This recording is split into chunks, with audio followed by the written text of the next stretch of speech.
Você sabia que usaram vários galões de lubrificante íntimo nos efeitos especiais de Alien? Ou que uma pequena parte da criatura foi criada com preservativos? Pois é, nada de CGI. Bom, quase nada. E teve muito mais, truques com miniaturas, com pessoas pequenas, imagens ao contrário e até criaturas repulsivas que eram só bonecos preenchidos com frutos do mar. Se você já se perguntou como fizeram aquela cena do Alien saindo do peito de um dos personagens, ou como fizeram o androide mais nojento da história, fica aqui, porque hoje o Painel Nerd vai revelar todos os segredos por trás desse grande clássico do cinema.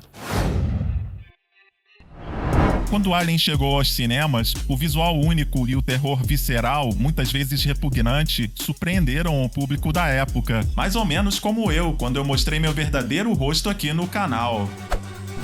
Não sei porquê. Mas o conceito do monstro alienígena variou muito até chegar na criatura que a gente conhece. Inicialmente, o roteirista Dan O'Bannon chegou a imaginar o Alien como uma espécie de força psíquica que usaria a tripulação como hospedeiros. Quando foi cogitado para dirigir o filme, o cineasta Robert Aldrich chegou a sugerir que raspassem todos os pelos de um orangotango e usassem o animal como o monstro do filme. Em outra etapa, em busca de algo original, o diretor Ridley Scott pensou em colocar mais de um contorcionista dentro de um único traje, mas Dan O'Bannon vinha admirando cada vez mais o trabalho do artista suíço H.R. Giger, com seu estilo de horror biomecânico. O'Bannon mostrou o livro Necronomicon para Ridley Scott, e o cineasta ficou especialmente impressionado com a arte de uma criatura que parecia uma mistura de inseto, homem e serpente, com a cabeça semelhante a um órgão reprodutivo masculino, mas com olhos escuros e dentes. Era um estilo perfeito para representação simbólica de medos ligados à invasão corporal, porque Alien é assim, cheio de duplo sentido.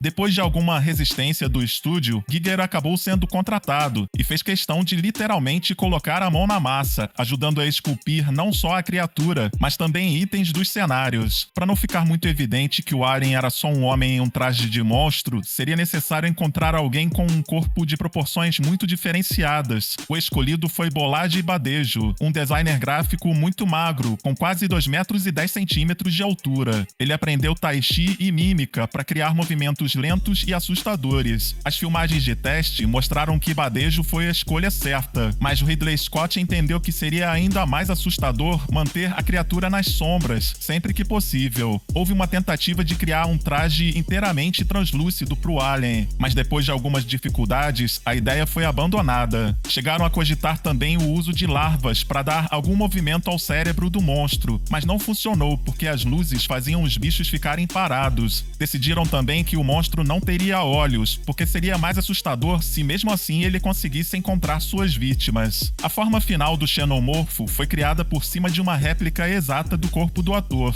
A cabeça foi moldada a partir de um crânio humano usando plasticina, tubos flexíveis e outros componentes. O traje foi aplicado sobre uma roupa preta em 15 peças separadas. A cauda, que tinha falhado em uma versão operada por controle remoto, acabou sendo manipulada por fios. A parte colocada acima do pescoço fez Badejo dizer que tinha a sensação de que a cabeça dele estava presa no meio de uma banana. Mas o trabalho com a criatura iria muito além, já que ela também assume outras formas em diferentes fases do seu ciclo de vida. Além disso, para algumas tomadas, principalmente quando o Alien move suas mandíbulas, seria necessário construir cabeças animatrônicas. Ainda nesse vídeo eu vou mostrar melhor como isso foi feito, inclusive com o uso de alguns materiais, digamos, inusitados. E vou falar também sobre uma das cenas mais famosas da história do cinema. Alien, o Oitavo Passageiro, também apresentou um trabalho incrível em cenários e miniaturas. Aqui no canal já existe um vídeo sobre a restauração da maquete da nave Nostromo e de outros objetos de efeitos especiais de filmes clássicos. Vale a pena conferir. Foram usadas maquetes de vários tamanhos da refinaria e da Nostromo, mas o maior modelo da nave era tão pesado que precisava ser erguido por uma empilhadeira, que às vezes era coberta com veludo preto para não aparecer na filmagem. O cenário da parte interna da nave, que representa uma espécie de pesadelo industrial com inspirações no estilo egípcio em submarinos antigos e até castelos góticos, foi construído como um set só, com os ambientes interligados de uma maneira realista. Parte da decoração foi feita com várias peças retiradas de um cemitério de aeronaves. Em um grande corredor, usaram um espelho ligeiramente inclinado para que o espaço parecesse muito mais longo. Aqui, a ideia era misturar intencionalmente tecnologias novas e antigas. Um exemplo disso é o uso de monitores visivelmente antiquados. Ridley Scott, a princípio, queria telas planas, porque sabia que era a tendência para o futuro, mas acabou concordando em fazer algo diferente. O artista conceitual Ron Cobb disse que a ideia era mostrar uma tecnologia retrô e acessível para criar uma zona de conforto. No cinema, cada detalhe pode induzir emoções, até o fundo da cena. É interessante ver que o retrô, o antigo, é visto como uma zona de conforto, porque a gente tende mesmo a se acomodar com o que já conhece. O problema é quando a gente sai perdendo por deixar de conhecer e experimentar coisas novas. Falando nisso, quem nunca pensou, poxa, se eu tivesse comprado Bitcoin há anos atrás, teria ganhado tanto dinheiro? Pois é, muita gente deixa de investir em algo novo porque não se sente seguro ou por falta de informação. É por isso que eu já vinha dando uma olhada na MB, que é a maior plataforma de investimentos digitais da América Latina. Eu vi que eles estão com mais de 4 milhões de clientes, eles operam em conformidade com os órgãos reguladores e que oferecem toda a tecnologia necessária para proteger a sua conta e os seus dados. Então eu tô muito feliz de conseguir essa nova parceria para o canal. Tudo isso em um momento muito bom, porque eles estão com uma campanha que vai ajudar você a dar seus primeiros passos. Basicamente funciona assim: você abre a sua conta na MB, dá para fazer isso em menos de 5 minutos, é tranquilo. E se você investir pelo menos R$50 em qualquer ativo disponível na plataforma, em até 7 dias você vai receber R$25 de crédito diretamente na sua conta para usar como quiser. Esse crédito é recebido se for feita alguma movimentação. Se você só incluir R$50 na carteira, não ativa a oportunidade. Para quem tem curiosidade sobre investimentos digitais e não sabe por onde começar, vale a pena examinar as condições. Também vale lembrar que isso não é uma recomendação de investimento. Para começar, é só clicar no link que eu vou deixar aqui embaixo. E você sabe que quando você clica em um link de um parceiro, você sempre ajuda a dar uma moral pro canal. Essa oportunidade é exclusiva para clientes que abrirem contas até 30 de abril de 2025. Então clica logo no link e aproveita!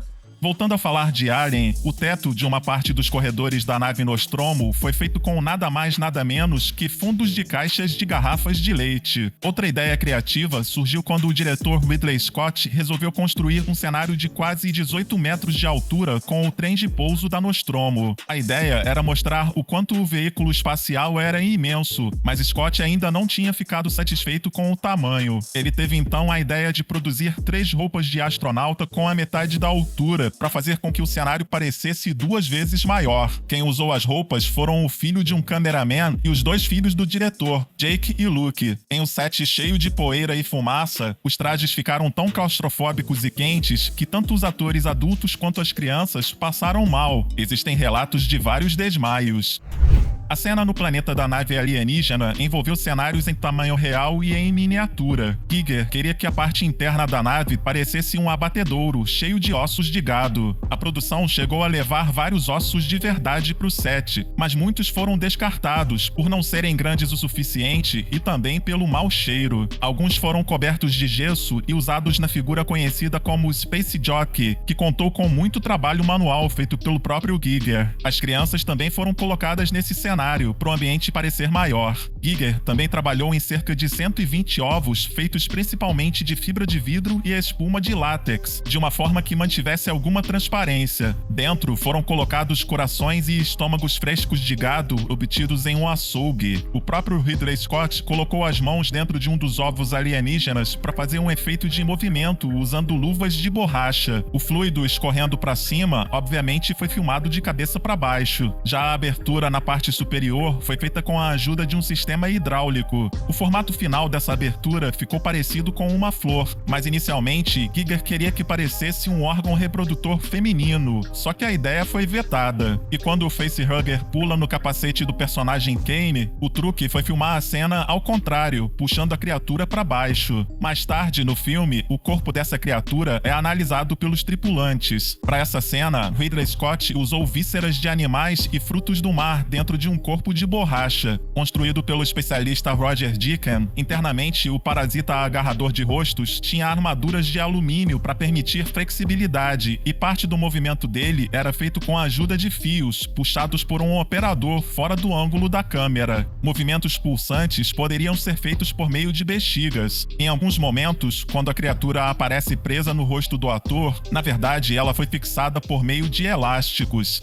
Uma das cenas mais icônicas, não só do filme, mas da história do cinema, é aquela em que o alienígena rompe o tórax do personagem Kane durante uma refeição da tripulação da Nostromo. O efeito prático foi realizado com o ator John Hurt posicionado com boa parte do corpo abaixo da mesa, com apenas sua cabeça e braços visíveis. O restante do corpo era falso. Um mecanismo pneumático fez o peito do boneco estourar no momento certo. Foram usados órgãos de animais e muito sangue falso para tornar a cena mais visceral. Diferente do que muitos comentam, os atores sabiam o que ia acontecer, mas a intensidade do efeito causou alguns sustos reais. O desenvolvimento dessa versão da criatura, chamada de Chestburster, teve várias etapas. A primeira tentativa, com o modelo feito por Roger Deakins baseado em desenhos de Giger, foi comparada a um peru depenado. O design final foi simplificado, com alguns ajustes feitos pelo próprio Ridley Scott. O boneco usado na cena tinha uma estrutura interna com hastes, molas e fios que permitiam alguns movimentos. A abertura da mandíbula e o movimento dos pequenos braços eram ativados por ar comprimido. Havia um tubo com fluido para parecer saliva, e bexigas foram usadas para simular respiração e movimentos nas guelras. A mesa foi dividida ao meio com um carrinho por baixo para permitir a saída da criatura. Outra cena muito lembrada é aquela onde o androide Ash é revelado e danificado. O momento em que a cabeça é separada do corpo foi feito com a ajuda de uma pessoa pequena, que usou uma réplica parcial do ator na parte superior do corpo. Quando Ash é reconectado para ser interrogado, uma cabeça falsa, que acabou sofrendo um encolhimento na fase de secagem, pode ser percebida sendo alternada com a cabeça do ator por meio de cortes simples. Já as entranhas do robô eram uma mistura bem inusitada. Usaram leite, espaguete, cebola, caviar, bolas de gude, tubos de drenagem urinária e outros componentes. Não faltou originalidade. A pequena nave Narcissus também teve sua dose de criatividade. Ela foi construída como uma miniatura, mas a intenção era que o público pudesse ver os personagens na parte de dentro. Para conseguir esse efeito, criaram uma versão encurtada da nave e embutiram nela uma TV, que exibiu imagens gravadas por uma dublê da Sigourney Weaver.